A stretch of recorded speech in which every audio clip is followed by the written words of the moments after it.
Actualment, la diabetis està considerada una epidèmia a nivell mundial, amb una afectació de 415 milions de persones que la pateixen. Es preveu, a més, que tenint en compte el creixement anual d'aquesta malaltia, l'any 2040 hi haurà més de 642 milions de persones afectades.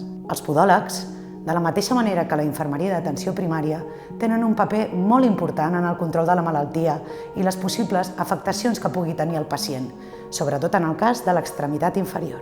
Des de fa alguns anys, el Servei Català de la Salut ha posat en funcionament un protocol de visites podològiques adreçades a aquest perfil de pacients que acudeixen a les consultes podològiques derivats del seu centre d'atenció primària.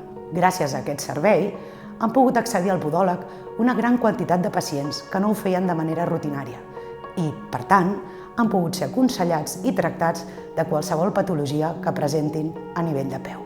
Fem, doncs, un petit recordatori d'algunes pautes essencials que han de tenir en compte els pacients que presenten diabetis mellitus.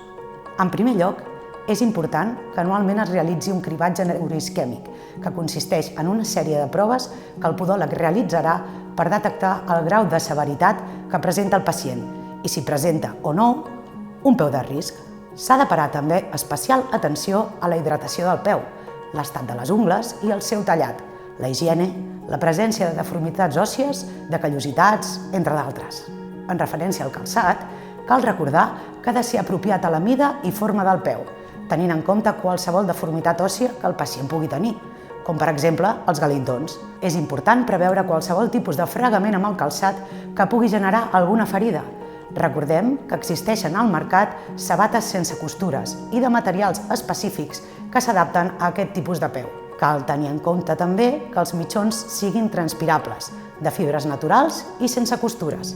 És essencial fer una revisió diària tant a l'interior del calçat com al peu del pacient per comprovar que no hi hagi cap tipus de material ni pedreta i que el peu segueixi també en bon estat. És molt aconsellable per a tots els pacients que acudeixin a la seva visita de control al CAP, on infermeria farà una primera valoració i determinarà el nombre de visites que cada pacient podrà realitzar amb el seu podòleg. Serà en la visita amb l'especialista on qualsevol dubte serà resolt de manera molt personalitzada.